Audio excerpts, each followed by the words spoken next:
नमस्कार दोस्तों, स्वागत है आपका एक बार फिर से हमारे इस चैनल द ज्योतिष ग्रंथ पर। दोस्तों, अगर आप अपने जीवन में कुछ नया सीखने की चाह रखते हैं तो चैनल को सब्सक्राइब जरूर कर लें। आप हमारे वीडियो का टाइटल तो देख ही चुके हैं कि श्री कृष्ण जन्माष्टमी ले आना, ये 5 चीज घर भर जाएगा पैसों से। तो इस वीडियो को ध्यान से देखिए, ध्यान से सुनिए। अगर आपको समझ में नहीं आते तो कमेंट बॉक्स में कमेंट करके पूछ सकते हैं। कोई भी परेशानी, कोई भी समस्या है आप जिससे जूझ रहे हैं तो कमेंट बॉक्स में पूछिए, हमारे द्वारा या हमारे टीम के द्वारा बिल्कुल ही आपकी मदद की जाएगी। तो भादो माह के कृष्ण पक्ष की रोहिणी नक्षत्र में भगवान श्री कृष्ण ने जन्म लिया था। और कहाँ जन्म लिया था? तो मथुरा के जल में। और यह अष्टमी तिथि को जन्म लिया था, इसलिए जो अष्टमी तिथि है भादो माह की रोहिणी नक्षत्र की, इसको श्री कृष्ण जन्माष्टमी मान करके हम जो भगवान श्री कृष्ण की पूजा करते हैं।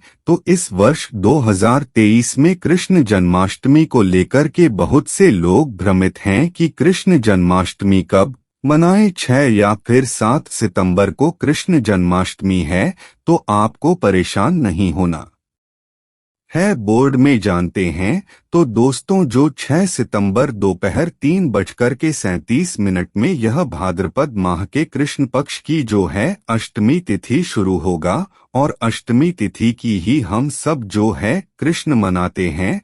और इसकी जो समाप्ति रहेंगे दोस्तों 7 सितंबर को 4:14 में। तो 6 या फिर 7 सितंबर को कृष्ण जन्माष्टमी मनाए तो जितने भी गृहस्थ साधक है, जैसे कि हम सभी लोग जितने भी गृहस्थ साधक है, 6 सितंबर को इस वर्ष 2023 में कृष्ण जन्माष्टमी मनाएंगे। और जो साधु संत सन्यासी वैष्णव संप्रदाय के लोग हैं, साधु संत हैं, सन्यासी हैं, ऐसे लोग 7 सितंबर को कृष्ण जन्माष्टमी मनाएंगे। क्योंकि दोस्तों रोहिणी नक्षत्र जो 6 सितंबर को ही है, रोहिणी नक्षत्र जब लगे तब हम सब जो है कृष्ण मनाते हैं। और पूजा करने का जो शुभ समय रहेंगे दोस्तों, वो भी मैं आप लोगों को थोड़ा सा बता दूं कि आप कितने समय पूजा कर सकते हैं कृष्ण जन्माष्टमी के दिन। तो दोस्तों रात्रि 11:57 में जो पूजा करने का शुभ मुहूर्त शुरू होगा, जिसकी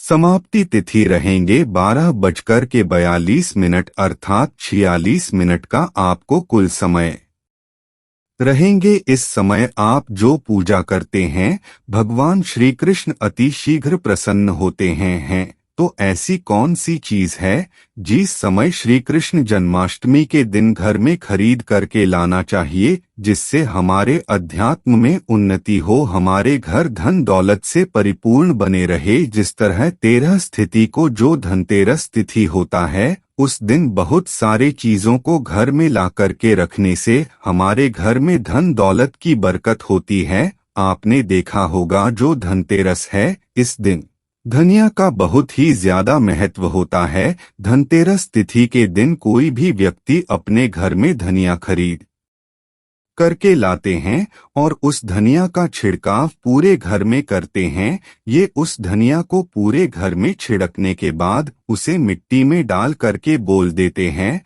जैसे जैसे उस धनिया को खाना शुरू करते हैं तो व्यक्ति की आध्यात्मिक उन्नति होना शुरू हो जाते हैं।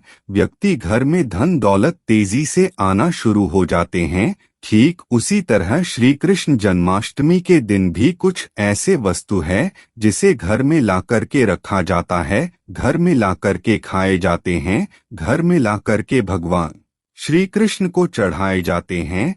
तो आज मैं आप लोगों को 5 ऐसे वस्तु के बारे में बताऊंगा जिससे श्री कृष्ण जन्माष्टमी के दिन कोई भी व्यक्ति ध्यान से श्री कृष्ण जन्माष्टमी के दिन कोई भी व्यक्ति से ला करके भगवान श्री कृष्ण को समर्पित करते हैं तो ऐसे व्यक्ति के साथ जन्मा की दरिद्रता, ऐसे व्यक्ति की कैसा भी परेशानी, बुरा समय, सारे बुरे समय को, सारे परेशानी को भगवान श्री कृष्ण स्वयं हर लेते हैं। आप भी अगर भगवान श्री कृष्ण को मानते हैं, भगवान श्री कृष्ण के प्रति आपकी आस्था है, तो कमेंट बॉक्स में जय श्री कृष्ण सदा सहाय जरूर लिखना। और हाँ, वीडियो में आगे बढ़ने से पहले अभी तक आपने हमारे वीडियो को लाइक नहीं किया है तो लाइक कर देना, और इस वीडियो को फायदे के लिए पूरा ध्यान से देखना, ध्यान से सुनना कि जो जानकारी बताऊंगा जानकारी समझ में नहीं आते, बाद में चल करके आपको समझ में नहीं आएंगे, तो इस जानकारी को किसी पेन कॉपी में नोट करके लिख लेना, बाद में चल करके यह जानकारी आपको आगे काम आएंगे। तो श्री कृष्ण जन्माष्टमी के दिन कौन सी ऐसी चीज है जिससे हमें घर में ला करके रखना चाहिए, जिससे भगवान श्री कृष्ण की कृपा प्राप्त हो। भगवान श्री कृष्ण को संसार के धन का धनपति कहा जाता है। जी हाँ मित्रों, जो धन देने का अधिकार केवल लक्ष्मी माता को है, परंतु किसके भाग्य में किसे कितना धन देना है, यह अधिकार भगवान श्री विष्णु जी को है, और विष्णु जी ही भगवान श्री कृष्ण के स्वरूप है। भगवान श्री कृष्ण आज भी जागृत अवस्था में आपने देखा होगा, पुरी में भगवान श्री कृष्ण के हृदय रखे गए हैं। जो जगन्नाथपुरी है उसमें भगवान श्री कृष्ण के हृदय रखे गए हैं। भगवान श्री कृष्ण आज भी जागृत अवस्था में है, जागृत रूप में है। और आपने देखा होगा वृंदावन में जो नंदन वन है, वहां पे भगवान श्री कृष्ण आज भी रास रचाते हैं। तो इस वीडियो को ध्यान से देखिए। जन्माष्टमी के दिन ये चीज आप जो अपने घर में जरूर लाइए, बिल्कुल ही आपके घर भी धन दौलत से परिपूर्ण बनेंगे। आपके जीवन में चली परेशानी को इस चीज को लाने के बाद समाप्त हो जाएंगे। किस चीज का अपना अलग ही महत्व है। इस चीज को लाने से पहले सर्वप्रथम आपको अपने घर को साधे साफ पानी से धो लेना है। फिर आपको अपने घर को एक बार गंगाजल से पूरी तरीके से छींटे मार देना है, अपने घर को पवित्र करना है। फिर इस वस्तु को आपको ला करके भगवान श्री कृष्ण को समर्पित करना है। तो आपको लाना क्या है? पहला वस्तु है मित्रों, वो है शहद। जी हाँ, जो शहद है यह भगवान श्री कृष्ण को अत्यंत प्रिय है। ध्यान से सुनिए, भगवान श्री कृष्ण को अत्यंत प्रिय है शहद। शहद जो है देवी देवताओं को भोग के रूप में लगाते हैं। आपने देखा होगा जो शहद है यह वास्तु दोष को भी दूर करते हैं। भगवान श्री कृष्ण को वास्तु का जनक समझा जाता है, जहां पर भगवान श्री कृष्ण के बाल अवस्था रूप का मूर्ति रखा जाए, जिसे हम जो हैं बाल श्री कृष्णा बोल सकते हैं, या फिर एक तरह के छोटा कृष्ण बोल सकते हैं, ये फिर बाल गोपाल बोल सकते हैं। तो जहाँ पे का मूर्ति हो, इस तरह की मूर्ति को अगर शहद से स्नान करा दिया जाए, ध्यान से सुनिए, इस तरह की मूर्ति को शहद से अगर भगवान को स्नान करा दिया जाए, अभिषेक करा दिया जाए, और इस सेहत को अगर कोई भी व्यक्ति थोड़ा थोड़ा खाना शुरू कर देते हैं, या फिर इस शहादत का छींटा अपने घर में मारते हैं, तो ये घर के वास्तु दोष को समाप्त करते हैं। अगर व्यक्ति की जीवन में किसी भी तरह के दोष लगा हो, उस दोष का भी भगवान श्री कृष्ण निवारण करते हैं, हल करते हैं। उस तरह के दोष से भगवान श्री कृष्ण उसे बचाते हैं। और जहाँ पे ये भगवान श्री कृष्ण को सेहत से नहलाया जाता हो, वह स्थान, वह घर तीर्थों के समान हो जाते हैं, वह घर पवित्र हो जाते हैं। उस घर में साक्षात लक्ष्मी आती है, उस घर में कभी भी अन्न धन की कमी नहीं होती। यह पहला श्री कृष्ण जन्माष्टमी के दिन आप जरूर करना। आपके जीवन में चले परेशानी, आपके जीवन में चले सारे कष्ट दूर हो जाएंगे। दूसरा वस्तु के बारे में बता रहा हूं, तो भगवान श्री कृष्ण को जो दूसरा वस्तु जो है आप चढ़ा सकते हैं। जो वीडियो है यह भगवान श्री कृष्ण को अत्यंत प्रिय है, और यह मां सरस्वती के भी जाए तो प्रिय एक तरह के बाद यंत्र है। तो जो व्यक्ति भगवान श्री कृष्ण को बीड़ा चढ़ाते हैं, ऐसे व्यक्ति की बुद्धि तीव्र हो जाते हैं। ऐसे जो व्यक्ति हैं यह आगे चल करके गुणकारी बनते हैं। ऐसे व्यक्ति एक तरह के गिद्ध संगीत के माध्यम से आगे बढ़ते हैं। ऐसे व्यक्ति राजनेता बनते हैं। तो जो व्यक्ति भगवान श्री कृष्ण को कृष्ण जन्माष्टमी के दिन पीड़ा भेंट करते हैं, ऐसे व्यक्ति की अध्यात्म उन्नति होता है। ऐसे व्यक्ति राजनैतिक बनते हैं। फिर ऐसे व्यक्ति आगे चल करके जो कहा जाए संगीत आगे बढ़ते हैं। तीसरा है मोरपंख। ध्यान से सुनिए, यह जो मोरपंख अगर कृष्ण जन्माष्टमी एक दिन मोरपंख अगर आप ला करके भगवान श्री कृष्ण को समर्पित कर देते हैं, तो मोरपंख को बहुत ही पवित्र समझा जाता है। यह घर में सकारात्मक ऊर्जा को बढ़ाने का काम करते हैं, घर में नकारात्मक ऊर्जा उसे समाप्त कर देते हैं।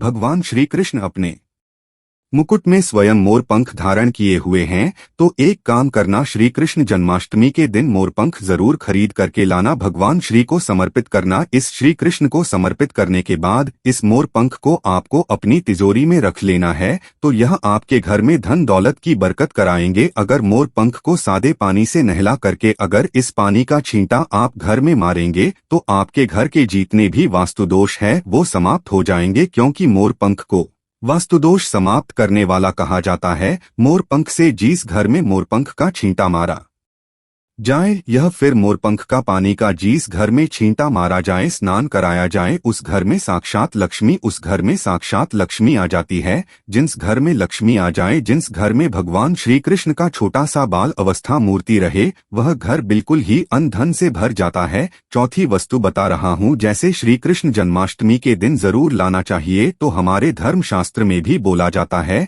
जो चौथी वस्तु बताऊंगा इसके बारे में हमारे धर्मशास्त्र में भी बोला जाता है कि कोई भी व्यक्ति अगर कदम के फूल भगवान श्री कृष्ण को ला करके श्री कृष्ण जन्माष्टमी के दिन समर्पित करते हैं, तो ऐसे व्यक्ति के जन्म जन्मांतर के ऐसे व्यक्ति के जीवन में चेहरे परेशानी समाप्त हो जाती है, क्योंकि भगवान श्री कृष्ण ने स्वयं कदम के वृक्ष पर बैठकर के बांसुरी बजाए थे, और कदम के वृक्ष की बहुत ही उत्तम वृक्षा समझा जाता है। चाहते तो भगवान श्री कृष्ण पीपल के वृक्ष में भी बैठकर के बांसुरी बजा सकते थे, परंतु उसने ऐसा नहीं किया, क्योंकि कदम वृक्ष को भगवान श्री कृष्ण का आशीर्वाद प्राप्त है। जो कदम वृक्षा है, यह लोगों के दुख तकलीफ को भी निवारण कर सकते हैं, और ऐसा समझा जाता है कदम वृक्ष पर अगर कोई भी व्यक्ति कामना बोलते हुए किसी भी बुधवार के दिन अगर जो हरा कलर का धागे होते हैं यह बांधा जाए, तो सभी तरह के मनोरथ की पूर्ति होता है। सभी तरह की जो परेशानी बोलते हुए बांधे तो उसका निवारण होता है।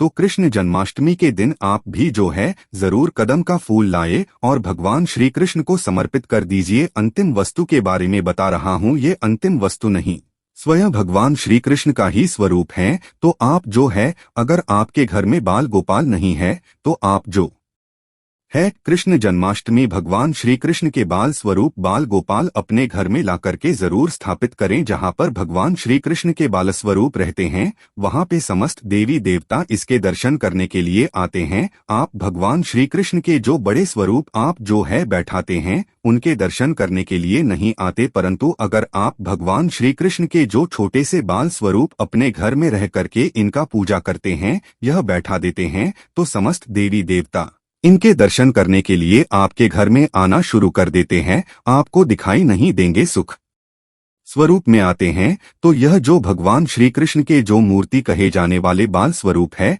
यह लाकर के घर में स्थापित करते हैं, तो आपके अध्यात्म उन्नति होगा, आपके जीवन में सारे परेशानी का निवारण होगा। काम करना, भगवान श्री कृष्ण के जो छोटे से आप मूर्ति लाएंगे, बाजार से जो बाल गोपाल लाएंगे, इससे डेली के दिन डेली जो है गंगा जल में थोड़ा सा स्नान करा देना या फिर सादे पानी से स्नान करा देना, और इसके स्नान किए हुए जो पानी है इसके छींटे पूरे घर में मारते, तो आपके घर में नकारात्मक शक्ति वो समाप्त हो जाएंगे। आपके घर में किसी ने तंत्र बाधा, बुरी नजर, बुरी शक्ति समाप्त हो जाएंगे। आपके घर में लक्ष्मी का बंधन होगा, जिसके कारण लक्ष्मी आना रुक चुकी हैं। आपके जीवन में धन का भाव हो रहा है, कर्जे का भार बढ़ चुका है, तो भगवान श्री कृष्ण को नहलाएंगे जो पानी यह पीना शुरू कर दीजिए। इस पानी के पूरे घर में छींटा मारी है, आपके घर कुछ दिनों के भीतर में धन वैभव से परिपूर्ण बन जाएंगे। और देखते ही देखते आप अपने घरों के आसपास में रहने वाले जो पड़ोस है, घर के आसपास में रहने वाले जो लोग हैं, उससे ज्यादा धनवान बनना शुरू हो जाएंगे। उससे जल्दी आप जो तरक्की पाना शुरू कर देंगे। तो हमने वीडियो में बताया कि श्री जन्माष्टमी के दिन ये 5 चीजें अपने लाकर के घर में जरूर स्थापित करें। 5 में से 5 चीज नहीं ला पाते तो कोई भी एक चीज ला करके अपने घर में स्थापित करें। इस लक्ष्मी की कृपा प्राप्त होगा, भगवान श्री कृष्ण की कृपा प्राप्त होगा, और देखते ही देखते आपके घर जो धन दौलत से परिपूर्ण बन जाएंगे। आपके घर में किसी भी वस्तु का अभाव नहीं होगा। वीडियो समाप्त करने से पहले कमेंट बॉक्स में जय श्री कृष्ण सदा सहाय करें जरूर लिखे हैं। तो यह जानकारी कैसा लगेगा? हमें जरूर बताना। मेरे वीडियो को टाइटल में देख ही चुके हैं कि घर में रखे मूर्ति का प्रतिमा आता है दोस्तों धन्य धन की वृद्धि आता है, सौभाग्य। जी हाँ मित्रों, हम सजावट के लिए अपने घर में बहुत सारे मूर्ति रखते हैं, परंतु इनके बारे में हमें पता नहीं होता। सजावट के लिए हम बहुत सारी चीजों को रखते हैं, वस्तुओं को रखते हैं घर में, परंतु दोस्तों कुछ ऐसी मूर्तियां होती है जिससे वास्तुशास्त्र में बेहद ही शुभकारी समझा गया। मूर्ति को रखने से घर में धन की वृद्धि होती है, सौभाग्य की वृद्धि होती है। घर में अगर किसी भी तरह की नकारात्मक ऊर्जा उसका नाश हो जाता है। तो अगर आप भी अपने घर में चाहते हैं कि धन की वृद्धि हो तो यह मूर्ति जरूर अपने घर में रखना शुरू कर दें। इससे घर में वृद्धि होती है, वास्तु से जुड़े जो भी परेशानियां हैं वो भी दूर हो जाती है। जानकारी बताने से पहले अभी तक चैनल सब्सक्राइब नहीं की है तो चैनल को जरूर सब्सक्राइब जरूर कर लेना, क्योंकि हमारे चैनल का नाम प्राचीन ज्ञान है। हम प्राचीन ज्ञान की जानकारी सिखाते हैं, वास्तु से रिलेटेड जानकारी आप सभी मित्रों को सिखाते हैं। हमारे चैनल का मकसद है सबका भला हो, सबका कल्याण पहला है। दोस्तों के घर में हाथी की मूर्ति जरूर रखा करें। अगर चांदी का ठोस जो बना हुआ हाथी की मूर्ति रखते हैं तो इससे जो है घर में धन की वृद्धि होती है। आपने जरूर देखा होगा महालक्ष्मी जो प्रतिमा रहती है उसके सामने में चांदी हाउस के सामने जो हाथी होता है वो धन की वृद्धि दिखाई देते हैं, धन वर्षा करते हुए बटुए के माध्यम से दिखाई देते हैं। वास्तुशास्त्र के अनुसार दोस्तों हाथी को ऐश्वर्य का प्रतीक समझा जाता है और ज्योतिष और धार्मिक मान्यता के अनुसार भी हाथी की प्रतिमा रखना बेहद ही शुभकारी समझा जाता है।